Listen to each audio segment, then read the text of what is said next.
welcome back. Last episode we started building our brand, and today we are going to be expanding it to make sure you get the most traffic possible. Ladies and gentlemen, welcome to More Than a Video, episode 8.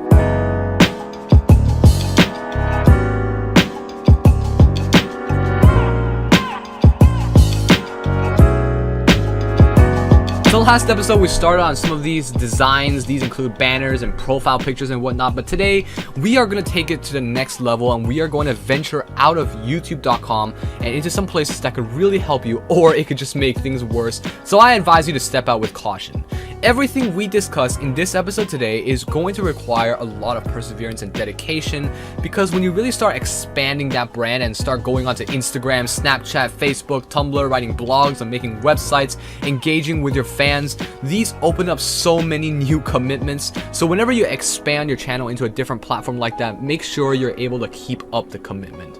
It can be very easy to get lost in all of this. So, you know, in the mess of social media and blogs and divine arts and TikToks, remember where your brand is coming from. Is your primary project a blog or TikTok or a YouTube channel? In this case, our YouTube channel is our primary platform we want to build and grow. The first source of expanding your brand, the first method of expanding your brand is none other than Instagram. Now, many say that social media is the new blog. I'm going to say that that's debatable, but I'm going to say that that's debatable, but at the same time, there are many benefits of using social media to expand your channel. For one thing, it's really easy to find new followers on socials, and since you're probably already on social media, it could be an easier commitment. But if you're not comfortable using social media, please don't feel like I'm pressuring you into using social media. But if you are thinking of opening up an Instagram account that's helping to grow your channel, here are some tips and tricks. Perhaps think about making your YouTube Instagram separate from your personal. This way you can still focus on your friends and not get them lost into a sea of followers or whatever. I myself have an account where I post updates for my YouTube and things. These are my current posts. I recently archived a bunch of my posts, so you might not see some of them.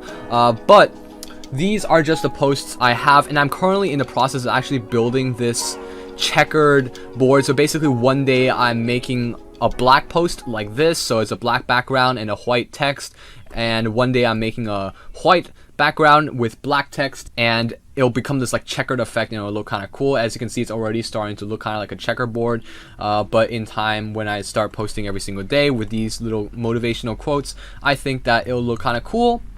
And I just wanted to look kind of aesthetically pleasing, so I'm just doing that. You don't have to do that yourself, but making your account interesting will probably lead to more followers, and that's the best chance you have of people checking out your YouTube channel. So as you can see, I also have an interesting bio right here where there's like interesting fonts. If you search up Instagram fonts for bio, there's gonna be thousands of these, right? All you have to do is just copy and paste your text. So you can do non-professional, blah blah blah blah blah. And as you can see, they come up with a bunch of these non-professional fonts and stuff that you can just copy and paste, and you could just go to your profile, and you could just hit edit profile, and you could post different things. I also have links to a bunch of my different platforms. So as you can see, YouTube is one of these links. When I hit that link in the bio, it automatically brings me to the latest episode of More Than a Video, which you can check out in the description below. But having an updated link in bio is always good, because then you can just say link in bio, and then you every now and then whenever you post a YouTube video, just edit profile and go to website, and right here, and you could just put in the link to your latest YouTube video, and then you could just say, like subscribe to the channel for weekly videos or whatever like that. And then I also have interesting emojis, and as you can see the font right here. I also have a link to my second project, which is the Art Addicts, and as you can see, this is like an art feature account that we have. I'm doing that with a friend. I'll also leave a link down below if you want to go check that out. But I also have, making interesting emojis and stuff and making it as aesthetically pleasing as possible is always the go. As you can see, I also have the same profile picture as my YouTube channel, so that people can recognize me. Remember last episode we talked about how building brand recognition is really important. But just a note, my Instagram serves a way bigger purpose than just getting traffic to my YouTube channel. I really want people to be able to engage with me, so I respond to all my direct messages, and I also really want people to be able to see me as a person and not just a robot sitting behind some computer making art videos. So on my Instagram, I post much more personal content. Anything interesting that I find, I will post that onto my Instagram story. And I really want people to get to know that side of me, I feel that it's really helpful to people to get to know me, and social media is just really a way to do that. this is even a method of attraction in itself. People really like to know, you know, who you are as a person, what do you like, what are your hobbies, what do you like to do in your personal life. And I feel like social media is a great way to do that, because on YouTube I'm focused on my niche and I'm not really focused on bringing out my personal life. But on Instagram I could do that. As you can see, I could post pictures of my Copics, I could post pictures of my travel. As you can see, this was last year before the pandemic. I went to Singapore, and this is just a bunch of interesting things that people like to see that I might not have time to make a whole vlog for. So I feel like social media really helps in that sense. But you know, always remember, when you're posting pictures of your food or your travel, don't forget that your primary purpose here is to attract traffic to your YouTube channel. So always remember to continue to promote your YouTube channel even while you're posting personal things. As you can see, I have a whole highlight over here that's just based on my YouTube channel. So if we go down a couple highlights here, I have a story basically every single time I release a video. I have some behind the scenes stuff, or I have so anything related to YouTube I kind of post on this highlight. And behind the scenes stuff, you know, I do that all the time. I even post, you know, like we're really close to this milestone, which is 300 subscribers.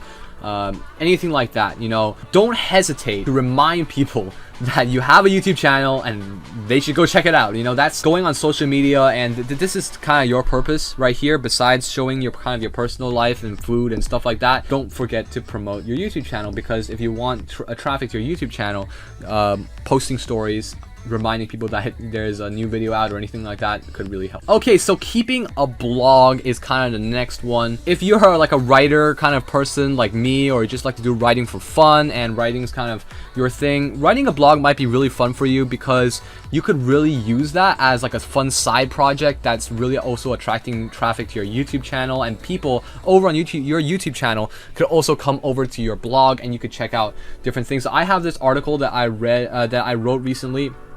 It's just about inspirations, and I talk about some of my biggest inspirations and how they led me to, you know, working on YouTube and creative projects and stuff like that. But you know, this only works for certain niches. You know, if you're an art YouTuber, you know, you might want to build a portfolio instead of a blog, and we'll talk about portfolios in a second, so hang in there. But if you're like a tech YouTuber, you know, maybe write a review every single time you have a new video, and you know, write a review version, you know, the blog post version of that video, and then post a link to your video, and people could go check out the video version. If you're, you know, a lifestyle vlogger, maybe make a day in the life post every now and then. Maybe make a journal on your blog, and people can read that. Some people really like to read these things, and people will go to your channel through that, I guarantee it. I feel that blogging was really the one thing that helped me build my YouTube channel when I first started out. So this was like kind of my graphic novel, comic book kind of website where I posted some of my portfolio, and I really wrote a blog, and some people actually interacted with this, and you know, some people actually liked my blog and they went over to my YouTube channel. So that's kind of how I started off. But nowadays I'm really focused on the YouTube channel, and I might get back to blogging someday, who knows. And maybe if you're like a general YouTuber, maybe just write about yourself in your blog, what you like, what are some of your hobbies, favorite books, favorite movies, favorite stuff like that. People really want to get to know you, and one way to do that is really just writing blog posts about yourself. And there's just a bunch of inspiration you can find online, hundreds of articles like that out there, and I will leave some of my favorite ones down below in the description if you want to go check them out. But you got to remember that building a blog and keeping a blog can be just another annoying commitment that just really throws you off track, and you could really forget about it and could become a useless tool.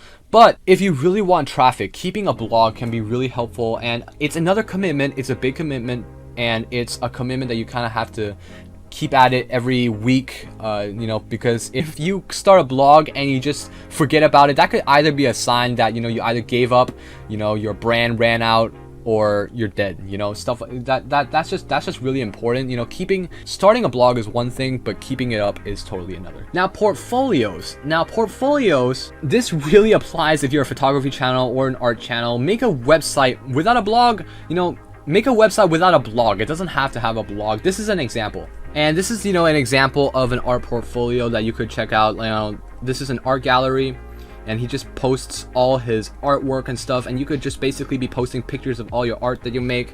And you know, that's an option. That's, you know, instead, if you don't want to keep up a blog, you could just post all your latest artworks up here and people could check it out, and who knows, someday somebody might come rolling around and you might check out your YouTube channel. So you might want to do that. A website is really a way for people to get to know you, and just another way of building and sending traffic to your YouTube channel. So if you're a photographer or an artist or anything that has a portfolio of some sort, you know, making a portfolio website might be a cool way of bringing traffic over to your YouTube channel. Or, you know, you can just make a simple website with a link to your channel and a page explaining who you are and what you do. Basic and easy. Who knows, someday someone might stumble across your site and give you a subscribe. You might want to dedicate like a day to make your website. There's a lot of fine tuning involved and it can get quite technical, but let me just tell you, it is not hard to make a website anymore. There's no HTML or coding involved anymore. Just build off a template and customize it like you want. If you enjoy graphic design like me, this could be really fun. I know I enjoy building websites. This is currently a website that I'm working on right now, and by the time you see this video, I might have launched it. But as you can see, I'm just building all these different things, and I'm putting my own text here and putting my own widgets from my Instagram, and I'm building, you know, get in touch. You know, this is a website in construction currently, and I have my about page where I talk about myself and, you know, who I am. And, you know, this is just really my idea of what a website should be, and this is how I'm going about it. You know, the latest, check out the new series. As you can see, more than video is my primary thing right now, and it will change when the series is over. But yeah, having a website like this will really attract people to your channel. And even if nobody's coming to the website, people from your channel, people that watches your videos, might go over to your website and they could learn more about you, and that could just really help them engage with you. And you could put all your official stuff here, so you could put like your email or your phone number or whatever you want to put up here if you want to have some sort of a more businessy thing. But, you know, you could just have something like this, and this is like part portfolio, part blog. I'm planning to blog at least a little bit on this website. But yeah, in light of all this, and we only talked about 3 things: Instagram, blogs, and portfolios. Remember, your primary platform is YouTube, or probably if you're watching this video, always make sure the link to your channel is there and present and easy to find. As you can see, let's go over here to the website I'm customizing right here. Check out the channel, you know, it's right there. It's like, that's the first button you see, and that's a button that's linked to my channel, and you just click that and boom, that brings you to my channel immediately. The easier it is, the more people will click on that link, and that increases the chances of a subscribe. So here's some examples of YouTuber websites. I know this guy called Hawksnest, and he has this he's a gaming YouTuber for COD Mobile, and as you can see, once you come to the Hawksnest website, immediately buttons to your YouTube channel. See, like having the button accessible to people is really important. But as you can see, his website is kind of unique because he actually posts stats on the weapons in the game. As you can see, he has these basic stats on the guns. So it's a really helpful website if you're playing the game and you want to know more about it. I come back here quite a bit just to see which guns are in the meta because I play the game a little bit myself. Here's an example of a more simple website. This is a guy called Matt Diavella. This is the exact definition of minimalist. All it is, you know, sign up to get short weekly emails on minimalism, habits, and productivity. Immediately when you get to his website, you can see what his YouTube channel is all about. You can click that about page and you see, hi, my name is Matt Diavella, filmmaker, YouTuber, podcaster, and he has links to all his YouTube channels and social handles and everything like that. And it doesn't have to be crazy. You don't have to update it very often. This is an example of a website you really don't need to update very often unless you have something very big like a video series or whatever like that. But, you know, having something like this could really help people to get to know who you are and what you do on your YouTube channel. This is another one. This guy is called Blue Lightning TV. His name is Marty, and he does some really cool Photoshop stuff. And as you can see, his website is very minimalist. It doesn't really have anything at all. All he does, it has posters and stuff, his portfolio, all his work that he does on his YouTube channel, and this really helps you to see exactly who he is. And, you know, he even lists all his tutorials on YouTube, so there's direct links to his YouTube tutorials, and that's just helpful because, you know, I might not be able to see it on YouTube, but, you know, if I stumble across this website, I might see, you know, some of his tutorials, and I might go over to his channel and give him a subscribe, which I have, and his channel has all sorts of really cool stuff. So that kind of wraps up our episode today. I hope you got something out of it. Expanding the brand into different platforms other than YouTube is really the way to get as much traffic as possible, because you can't just rely on YouTube to get you views. You have to go onto Twitch, you have to go onto Instagram, you have to mess around with websites and blogs and stuff like that. I'm not pressuring you to do so, but if you really really want to make sure and ensure that you have the most traffic coming in, you might want to take a look at some of these things, and it could really help people get to know you. Again, you don't really have to be a pros at doing these things. I know my Instagram account is definitely not the best Instagram account there is out there. There's a lot of people who do it way better than me, but I still do it because I really want to ensure that I get the most views possible and make sure that I'm able to inspire and make an impact on the most people on the widest range of audiences possible. So if you really want to have a wide range of people looking at your things, diversify. That's really the purpose of this episode, to tell you guys diversifying is the most important thing if you want to raise your range of viewers. And that's kind of it for this episode today. I hope you enjoyed it. We're gonna move on to episode 9 next week, and then the week after that we will have our last episode. So we're coming really close to the end of this series. Let me know what you think of this video down below. Again, on Instagram, direct message me anytime. I will be responding. I respond to all my DMs, and leave me a comment down below. I will be engaging with you guys down in the comment section. So see you guys there. Thanks for watching this video, and we'll see you next time.